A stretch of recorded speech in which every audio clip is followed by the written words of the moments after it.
Introduction. Marc Andreessen, at Parker, is an entrepreneur, tech OG, and co-founder and general partner at Andreessen Horowitz.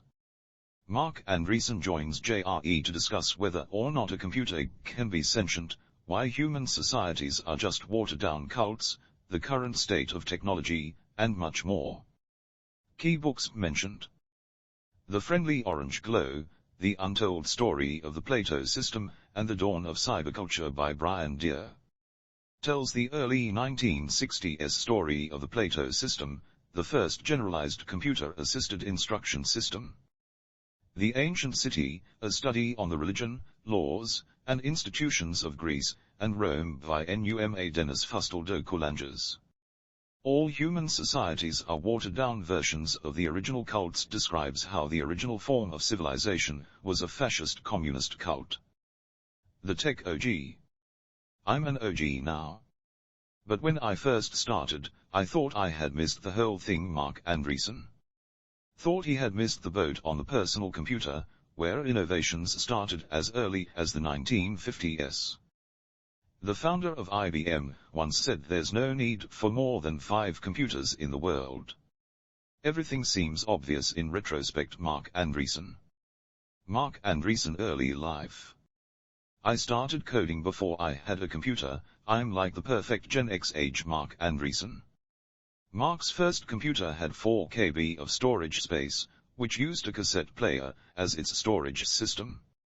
Data was stored in beeps and frequencies. Original use case for the internet, gave anyone the ability to publish.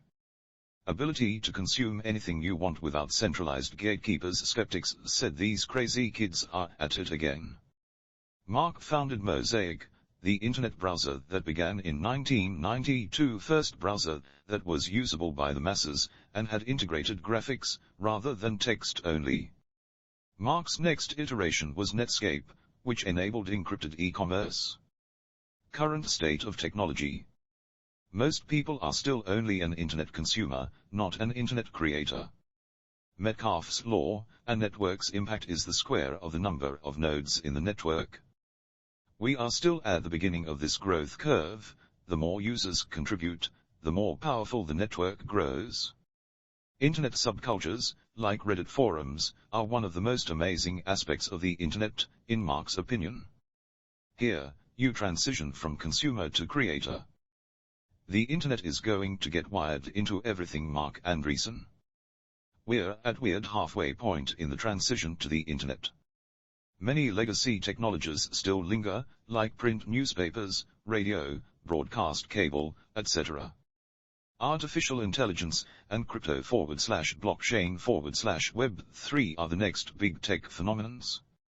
Both have hit critical mass and should move really fast. Honorable mention: Internet of Things, VR /R, and brain-machine interfaces. The sentient computer. Joe references this recent article.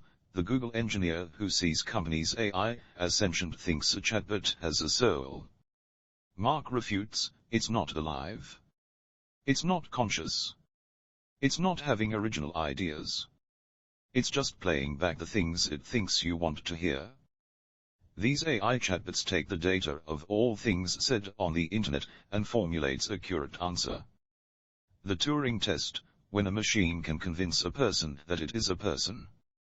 6 chatbots pass the Turing test at a high rate of success. The machine is simply tricking you into thinking it is conscious.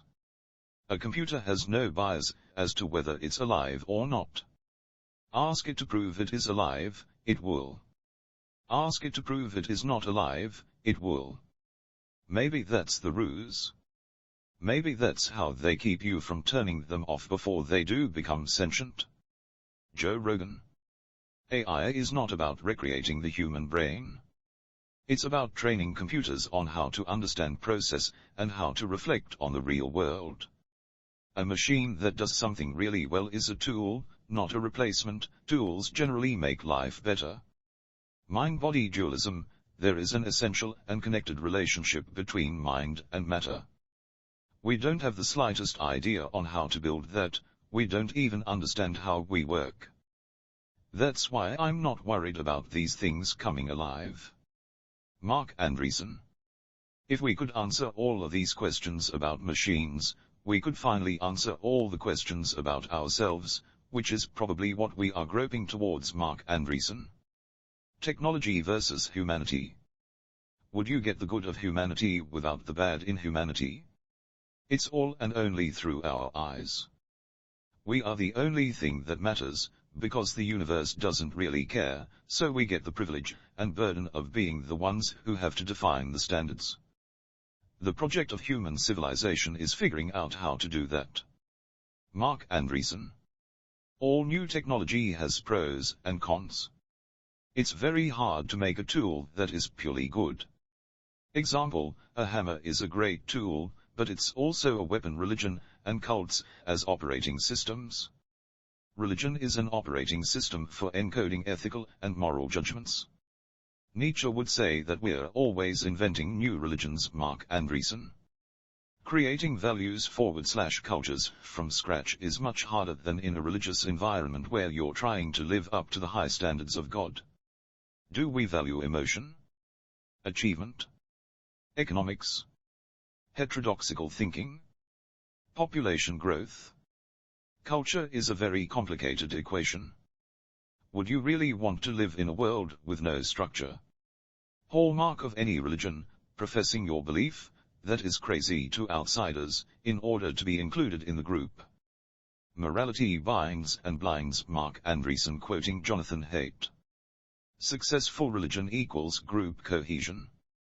The science is settled is more of a religious statement than a scientific one.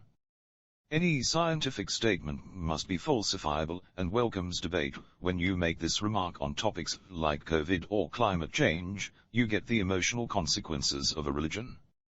All human societies are watered-down versions of original cults. The Ancient City, a study on the religion, laws, and institutions of Greece and Rome by Numa Dennis Fustel de Coulanges, describes how the original form of civilization was a fascist communist cult. Positive point, communities, fandoms, companies all maintain the basic framework of a religious cult, a way to bind people together, just with less hate and violence. Negative counterpoint, these groups are being so diluted that they lose their power and authority, leaving us as atomist individuals trying to find our own way in the world. Nuclear power and energy independence. Marc believes we are not leveraging nuclear energy enough. We should not be destigmatizing population growth in the name of climate change. We have the nuclear technology to be sustainable. Richard Nixon had a plan called Project Independence, which was supposed to build 1,000 nuclear power plants by 2000 and achieve domestic energy independence, but that obviously didn't happen. Nuclear energy is a collateral victim of a religious debate. Environmentalist, good, vs capitalist, bad. Logical arguments don't work in these circumstances. Marc Andreessen. Stuart Brand and Brett Kugelmass are two resources Marc recommends to Joe as advocates for nuclear power. After 50 years of the environmental movement, we've done a complete round trip and ended up back at coal. Marc Andreessen. We never asked the right what-if geopolitical questions when implementing a green energy strategy. Europe is funding Russia to the tune of €1 billion per day to pay for energy as consequence.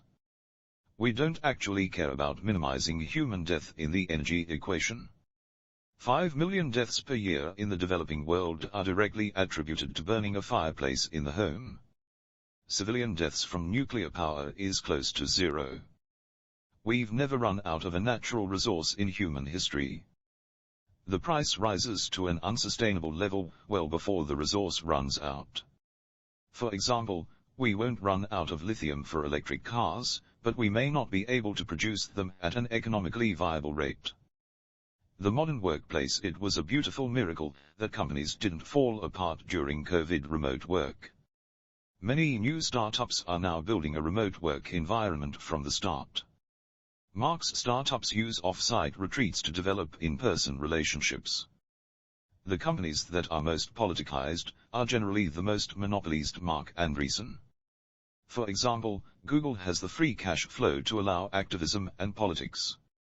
Startups need full attention toward their mission statement to survive. Everything else is a distraction.